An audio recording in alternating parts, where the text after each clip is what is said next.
Көрермендерім, міне менің әп-сәтте найман бауырсағымда дайын болды. Енді ой, ыстық қандай керемет. Кәнекей, бісміллахи-рахмани-рахим деп арасын, міне қараңыздар. Арасы дегенің тығыз емес, бұлбұлдап, қандай керемет. Оны өздеріңіз білесіздер. Жаздай жүріп қарақат теріп, осыдан 100 литр, 80 литр жабамыз.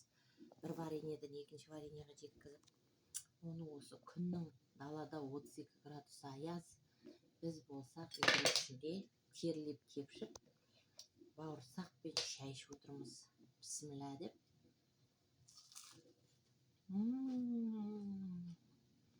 Қандай керемет.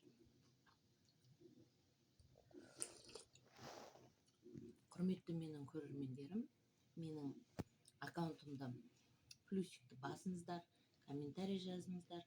Сіздермен бірге ауылдың қарапайым қызы, мен